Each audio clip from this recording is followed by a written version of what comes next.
Pemirsa, terima kasih Anda masih menyaksikan berita Papua pagi ini. Dan bagi Anda yang baru bergabung bersama kami, akan kami hadirkan kembali 3 berita utama kami.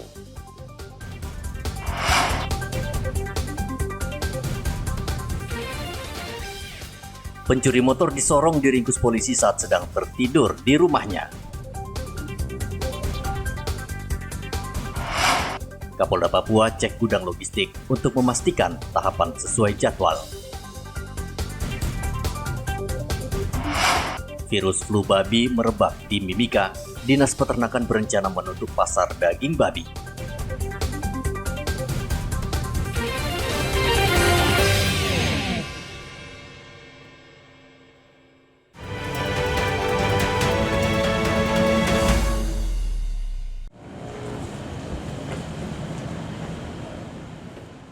Guna memastikan kesiapan dan kelengkapan logistik pemilu 2024, Kapolda Papua Irjen Matius Fakiri meninjau gudang logistik KPU Jayapura. Kapolda ingin mengetahui persiapan dan kelancaran pendistribusian logistik ke panitia pemilihan kecamatan dan panitia pemungutan suara. Karena pemungutan suara hanya tinggal sekitar 2 pekan lagi. Kapolda mengakui masih ada beberapa kabupaten termasuk Mambramo Raya membutuhkan kerja keras untuk mengirim logistik, karena daerah tersebut sulit dijangkau kecuali menggunakan pesawat. Lalu setelah itu dilanjutkan dengan berjalan kaki selama 3 hari. Di 3 wilayah Provinsi Papua ini yang Papua Induk ini relatif sangat aman, kecuali nanti di Kabupaten Mambramo itu yang memang ada beberapa jangkauan ke distrik dan TPS yang cukup penjelasan dari Pak Kapolri itu perlu ekstra untuk kita menuju ke TPS-TPS. Kami akan mensupport teman-teman dari KPU, baik itu pengawalan maupun pengamanan fisik maupun barang menuju TPS sesuai dengan mekanisme, sesuai dengan ketentuan yang telah disepakati, dan tentunya penjadwalannya juga kita akan menyesuaikan dengan apa yang sudah ditentukan oleh teman-teman yang ada di KPU.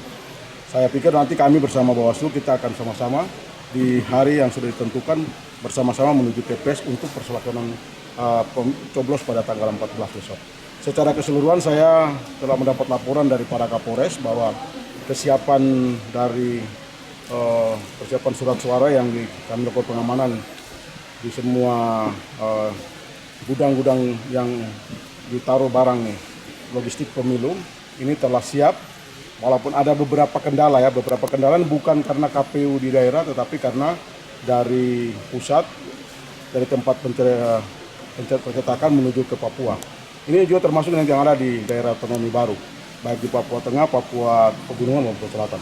Tentunya laporan dari teman-teman KPU tidak akan menjadi kendala, tapi memang mereka memerlukan waktu untuk kerja keras, mempersiapkan sehingga penjadwalan pergeseran itu akan dilakukan sesuai dan tepat waktu. Kapolda Papua telah memerintahkan jajaran Polres setempat untuk membantu mengawal ketat pendistribusian logistik hingga ke TPS. Ia juga meminta petugas dan aparat harus ekstra hati-hati karena 13 daerah sangat rawan dan dapat memicu gangguan keamanan menjelang pemungutan suara. Hendra melaporkan dari Kota Jayapura, Papua.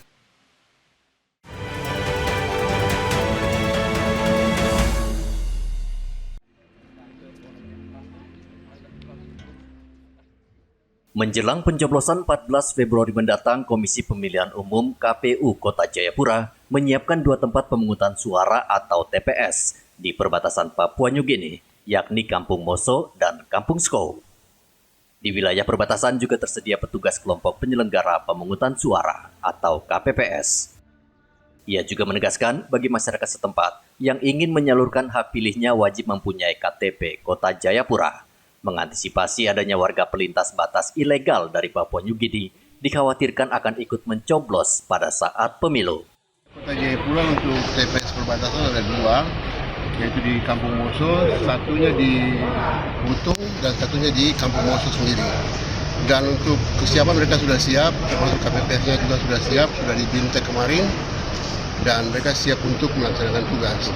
Untuk DPT-nya adalah mereka warga Moso yang terdaftar dalam DPT adalah mereka yang memiliki KTP Kota Jayapura. Jadi kalau mereka berdomisili di Moso tapi kalau tidak punya KTP Kota Jayapura, maka tidak bisa terdaftar sebagai pemilih di sana.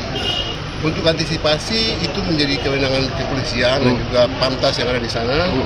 Itu nanti PPS kami yang berkoordinasi, tetapi memang nama-nama untuk warga yang ingin masuk sebagai warga kita karena mereka belum menggunakan keluarga dan KTP sudah ada pada kami, tapi kami tidak bisa mengekspos dan kami tidak bisa mendaftarkan mereka. Karena mereka harus ada prosedur khusus yang mereka lewati. Jadi itu menjadi kewenangan pemerintah daerah, bukan kami.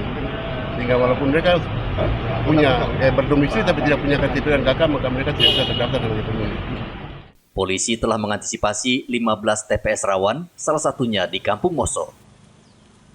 Ada 550 personel mengamankan 940 TPS dari 5 distrik di Kota Jayapura. Sampai terakhir memang kita lihat tidak ada, karena nanti juga ini kan sudah mulai disampaikan yang bisa mencoblos itu ya yang sudah punya undangan, yang sudah punya C6 dan ada KTP. Ya.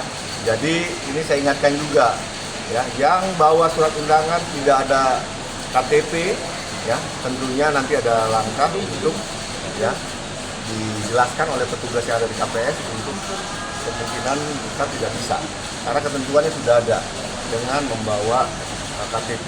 Kita mengantisipasi ya pemilu lalu selalu ada upaya-upaya mobilisasi. Jadi kita sampaikan nanti petugas-petugas kita juga taat aturan, ya taat hukum. Ya, kalau memang ada yang memaksakan, tentunya kita akan proses secara hukum.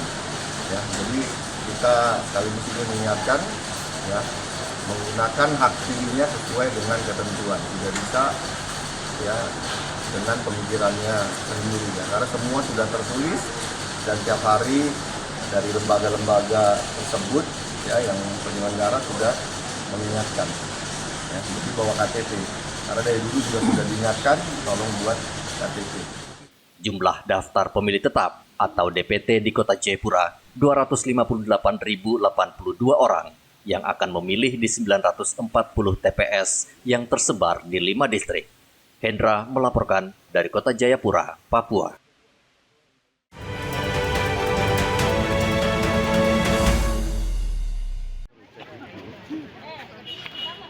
Agar pemungutan suara berjalan aman dan tertib, KPU Merauke menyosialisasikan ke masyarakat peraturan dan tata cara saat memilih di TPS. Salah satu peraturan yang harus ditaati pemilih adalah larangan membawa dan menggunakan telepon genggam di dalam bilik suara. Larangan ini sesuai pasal 39 peraturan KPU karena dikhawatirkan akan menjadi transaksi politik uang. Untuk pemilih dilarang membawa HP, mengambil dokumentasi di bilik suara maupun di dalam wilayah TPS. Kalau HP itu hanya digunakan oleh KPPS dalam hal melakukan rekapitulasi menggunakan Sirekap. Saya menghimbau bahwa masyarakat yang pertama jangan golput. Datang memilih pada tanggal 14 Februari, gunakan hak pilih masing-masing sesuai DPT yang telah ditentukan, yang telah ditetapkan dan akan ditempel di setiap TPS. Bagi masyarakat yang tidak terdaftar dalam DPT pun tetapi mempunyai KTP berdomisili Merauke, bisa datang ke TPS masing-masing membawa KTP. Sedangkan aturan-aturan di TPS kepada seluruh masyarakat agar dipatuhi, contohnya jangan membawa HP di dalam TPS dan lain-lain.